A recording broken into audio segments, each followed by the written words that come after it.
নমস্কার। স্পন্দন art academy আয়োজিত একটি অভিনব উদ্যোগ মনের কথা। আমাদের অভিভাবক অভিভাবিকাদের জন্য প্রতি মাসে একটি নির্দিষ্ট টপিক দেওয়া হবে এবং সেই টপিকের উপর লেখা জমা দিতে হবে। সেই লেখাগুলির মধ্য থেকে আমরা উইনার ঘোষণা করব। এটাই হচ্ছে মূল বিষয়। তো জানুয়ারি মাসে আমাদের টপিক যেটি ছিল সেই বিষয়ে লেখা জমা পড়েছে এবং যিনি বিজয়িনী হয়েছেন তিনি হচ্ছেন স্পন্দন আর্ট একাডেমির এক প্রাক্তন ছাত্রী এবং বর্তমান অভিভাবিকা শ্রীমতী প্রিয়াঙ্কা দাস মহাশয়া। তার লেখাটি আমি আপনাদের সামনে পাঠ করে শোনাব।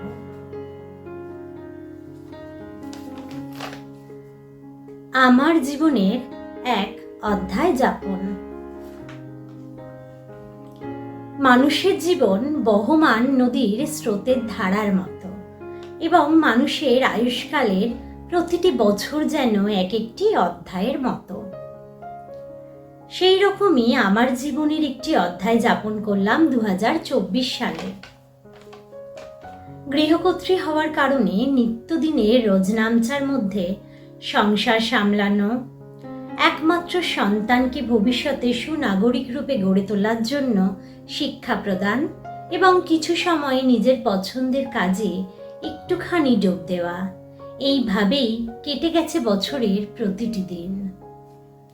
সাথে ছিল কিছু মন খারাপের বিকেল, কিছু ভালো লাগার ভোরবেলা এবং কিছু মনে থেকে যাওয়ার মতো টুকরো টুকরো স্মৃতিকথা, যার মধ্যে একটি ঘটনা মনের মণিকোঠায় চিরদিনের জন্য স্থান পেয়ে গেল, যেটি হলো স্পন্দন আর্ট একাডেমির পক্ষ থেকে আয়োজিত বার্ষিক অঙ্কন ও আবৃত্তি প্রতিযোগিতায় আমার ছেলে প্রিয়াংশুর তৃতীয় এবং চতুর্থ স্থান অর্জন করা।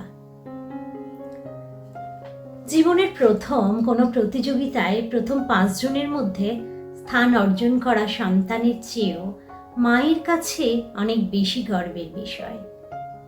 আমরা নারী জাতিরা হয়তো এরকমই।